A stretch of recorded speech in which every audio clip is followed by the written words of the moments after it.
इतना पावन ऐसा कुछ नहीं, ऐसा होता है माता की खुशी में, ऐसा कुछ वो सोचने वाली बात नहीं है। इसको भावावेश बोलते हैं। जब हम ज्यादा भक्ति में खो जाती है तो रोना आ जाता है और शरीर का रोआ खड़ा हो जाता है, तो ये भगवती का आशीर्वाद मानते हैं हम लोग ऐसा।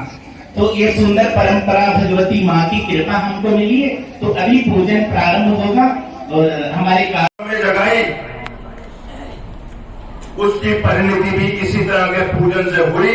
2008 में हम लड़ते थे कि भोलेनाथ के भवन पर जाकर के ज्येष्ठ पूर्णिमा के दिन पूजा करने का पुराणों में विधान है, और उस वक्त की सरकारें हमें कहती थी कि नहीं, वहां जाएंगे तो रास्ते की चट्टानें खराब हो जाएंगी, वहां पूजा नहीं कर सकते।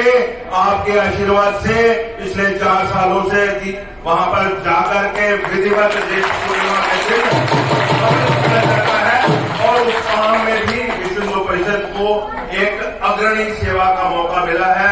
ये भी बात इतिहास याद रखेगा।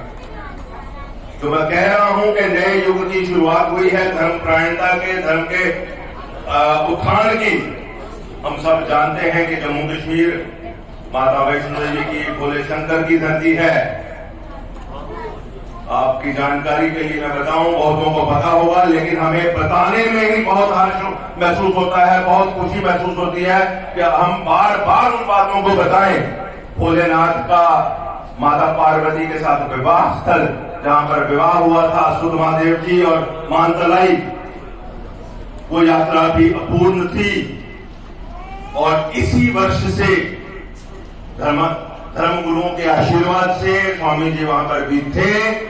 इन्हीं के आशीर्वाद से, इन्हीं की प्रेरणा से, इन्हीं की योजना से और इन्हीं के द्वारा दिए गए मार्गदर्शन से विश्व हिंदू परिषद के द्वारा शिव विवाह का जो उत्सव, शिव विवाह का जो समय, उसकी बारात जहां से गई, उस यात्रा रूट को पुनर्जीवित किया गया है। चेन्नई से गुप्तेश्वर महादेव का जो स्थान, जहां से वो यात्रा उस वक्त आदिकाल में शुरू हुई थी, जब भोलेनाथ अपने विवाह के लिए सुधमादेव और मानतलाई गए थे, उस यात्रा को भी इसी वर्ष शिवरात्रि के समय कांवड़ यात्रा के रूप में पहली बार पुनर्जीवित किया गया है।